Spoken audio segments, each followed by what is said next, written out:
What's going on, everybody? Welcome to the video. I hope you're having a fantastic day.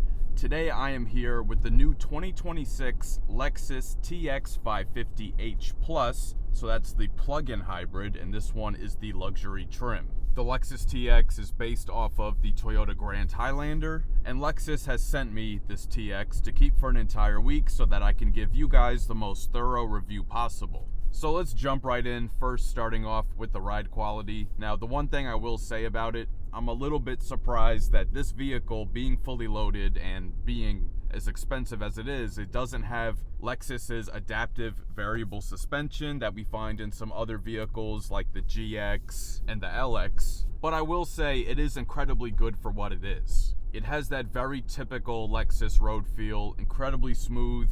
This feels just as smooth as some of Lexus's off-roaders like the GX 550 Overtrail Plus and the LX 700H Overtrail. It's almost as smooth as those vehicles. It's missing that adaptive variable suspension. We have struts up in the front, we have multi-link in the rear. It has a very premium high-end feel to it. So I don't think it's the end of the world that Lexus decided to forego the adaptive variable suspension for the TX. But at the same time, since it's based so heavily off the Grand Highlander, I'm not sure if the platform is equipped for it. But anyway, I'm kind of just nitpicking. It's a very floaty feel. It's what you come to expect from Lexus. And I can say they've done a great job at differentiating it from the Grand Highlander, because I had a Grand Highlander this past summer as a press car, and while that vehicle rode very smooth, this one is considerably smoother, and this achieves that with 22-inch wheels. So this luxury all-wheel drive trim level, it has the nice fancy wheels. But what typically happens with that is when you have a bigger wheel and then a smaller sidewall on the tire, you get a bit more vibration that you can feel coming in through the tires, because you don't have as much cushion. Now, I haven't driven any lower trim levels of the Lexus TX with smaller wheel sizes, but I can say this one does not leave anything to be desired. We have a 45 series sidewall on this tire, so that's not exactly a low profile tire, but it's not, a thick tire either. There's no audible harmonic noise from the tires inside the cabin. This is also much quieter than the Grand Highlander. Lexus implements the use of laminated glass along with other sound deadening materials here in the TX. Aside from engine noise, which, we do have a V6, so it can get a little loud, but aside from engine noise, it's extremely quiet on the interior.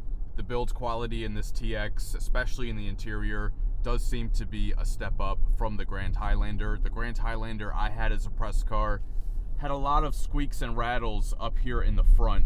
Now, it's one thing to have it like in the rear, because sometimes, with all the seats in the back and stuff, you get little rattles from stuff, especially, moving parts like seats that can slide forward and back. But in the Grand Highlander, there was a lot of squeaking and rattling like right here in your face. So next, let's talk about the powertrain setup. So as I mentioned before, this is the plug-in hybrid variant. So what does that get you? That gets you up to 33 miles of pure electric range. Right now, that's been completely depleted. This has an 18.1 kilowatt hour battery paired with dual electric motors, and that's also paired with a 3.5 liter naturally aspirated V6. And together that puts out 404 horsepower and 247 pound-feet of torque. And the one drawback of the plug-in hybrid powertrain is that this has an eCVT transmission, as opposed to lower trim levels. The TX 350 has an 8-speed, and then the non-plug-in hybrid has a 6-speed automatic.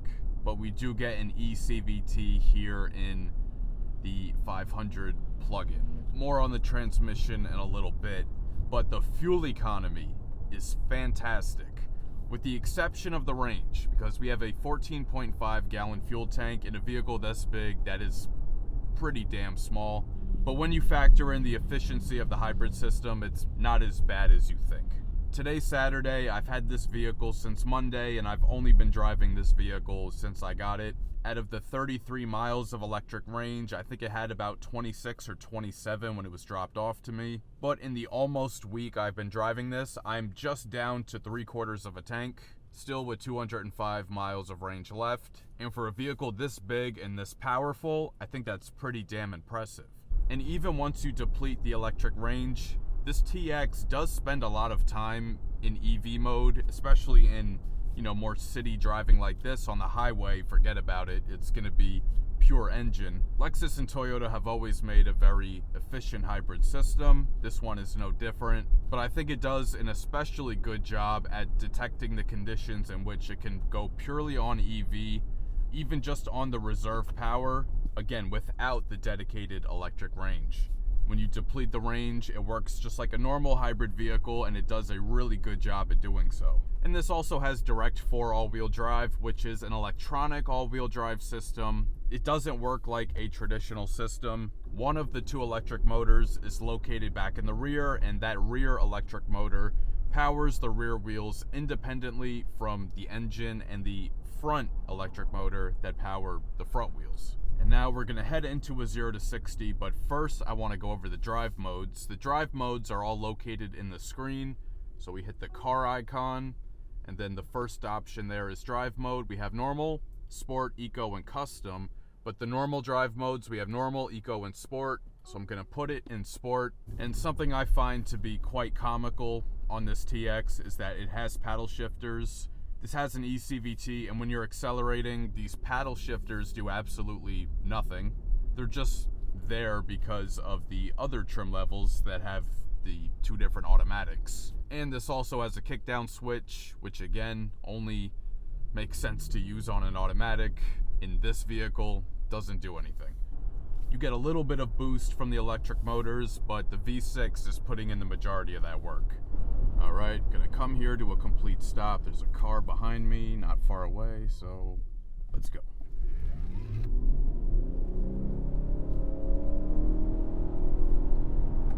And hitting the paddle shifters, as you can see, does absolutely nothing.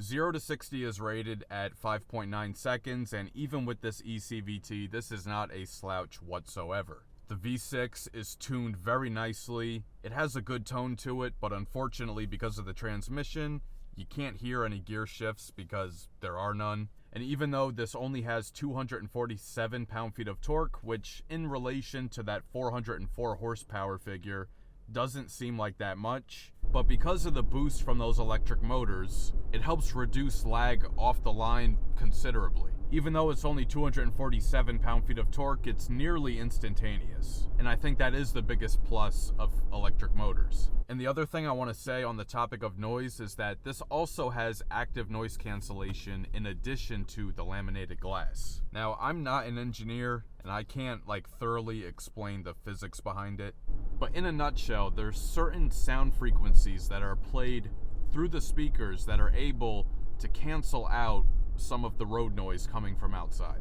It uses the principles of sounds being in phase versus out of phase, and basically plays frequencies that conflict with road noise to make sounds go from in phase to out of phase. Alright, so now we are out here on the highway. As you can see, there's traffic. It is Thanksgiving weekend.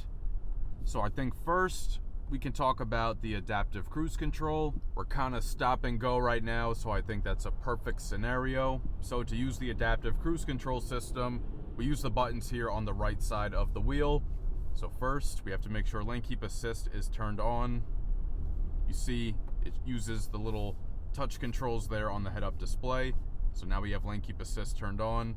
And then the button here with the little speedometer, that's to set your speed. Hit that, and then the system turns on, and then you can set your distance. You can set your speed first. We can up the speed using the up and down arrow here. Now the traffic just opened up again. Now I'm gonna up the speed to 60.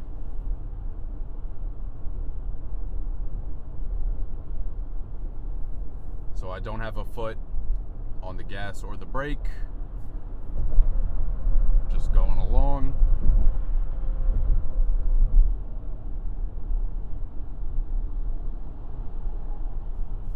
Getting the nudge to keep your hands on the wheel.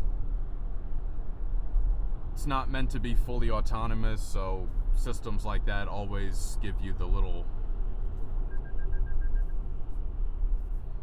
Yep. Alright. Taking a little while to get back up to speed again. I do have the speed set for 60.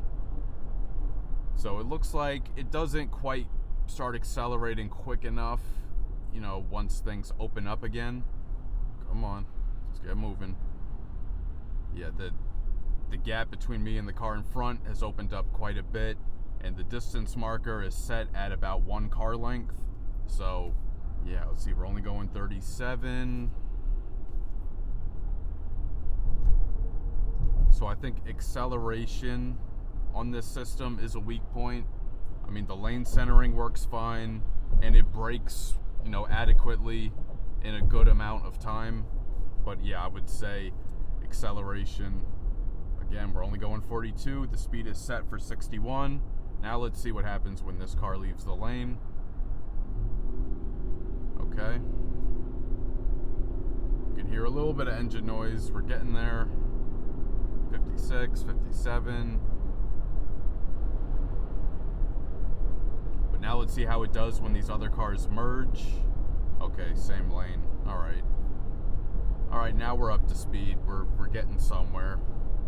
But yeah, if you're in stop and go traffic and then all of a sudden the road just opens up, you might have to give it some help to get back up to, whoa. Okay. All right, very good with the braking. I was about to hit the brake, but I did not.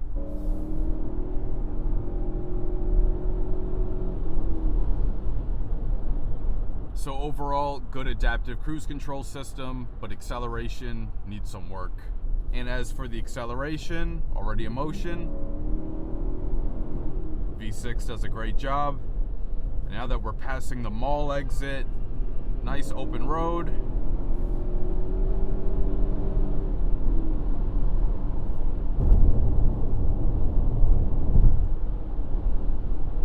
This thing is not a slouch whatsoever.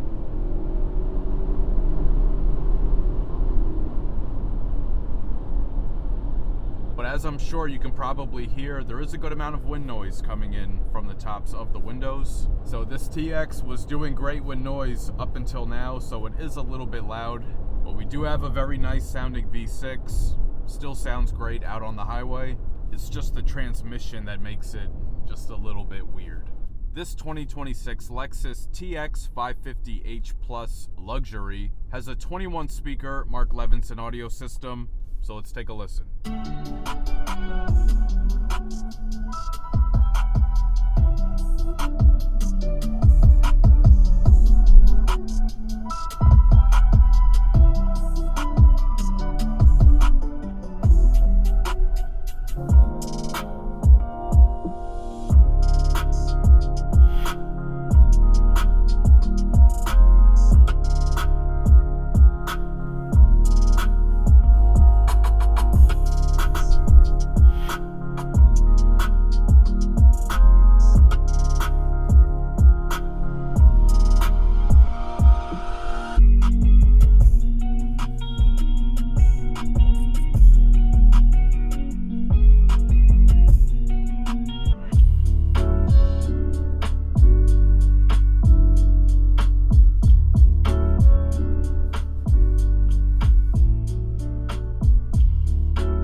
If I had to find any kind of complaint to make about this system, I guess it would be maybe the little bit of rattling we get from like the door panels in the back. But that's really it. This is a fantastic audio system, and not every Mark Levinson system is made equal.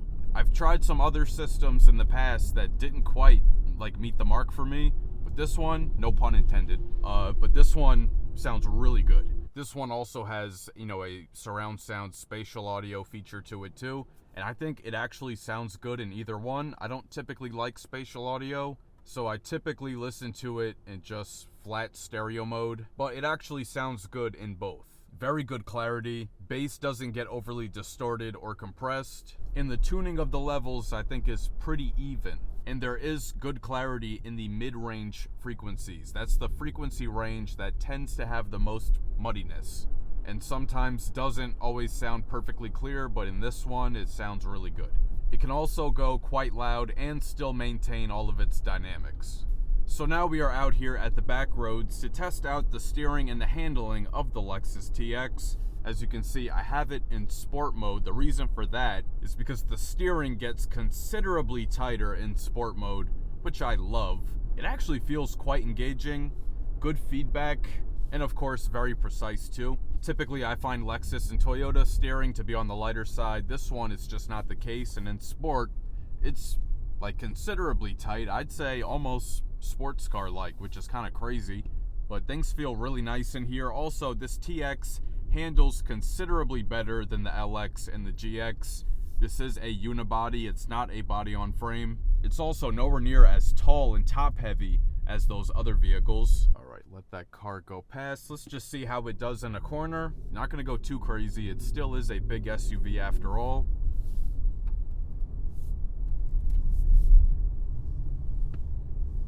But see, that feels quite good.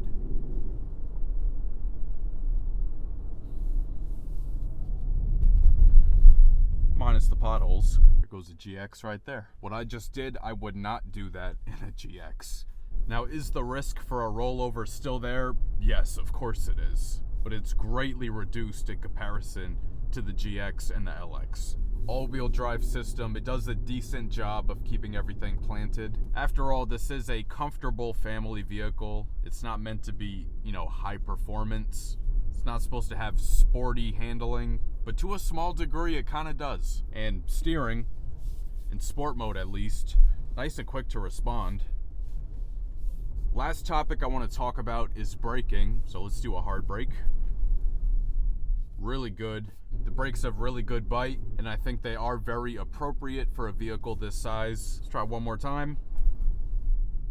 Yes, honestly, I think my Honda Civic wouldn't be able to brake that quickly.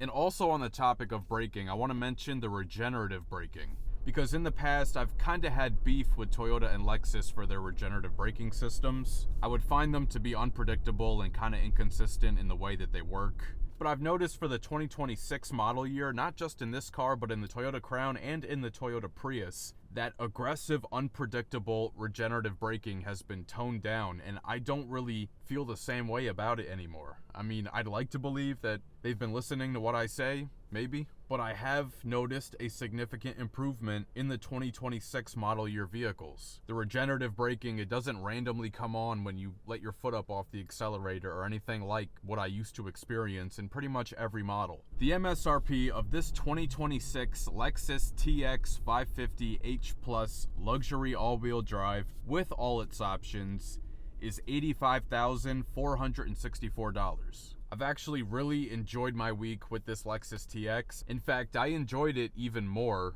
than the Lexus LX I was sent a few months back. That vehicle probably costs another 30 grand more than this. I think this one has better technology. It's a little bit more practical, and overall, I'd say more comfortable too. So big thank you to Lexus for sending over the TX for this review. Please let me know your thoughts on the TX plug-in hybrid down in the comments. If you enjoyed this video, please share with a friend and subscribe. It'll really help the channel grow. Hit the notification bell so you don't miss any new videos, and be sure to follow @OpticalAutomotive on TikTok and Instagram, and check out the page on Facebook. Thank you so much for watching, and I'll catch you guys later.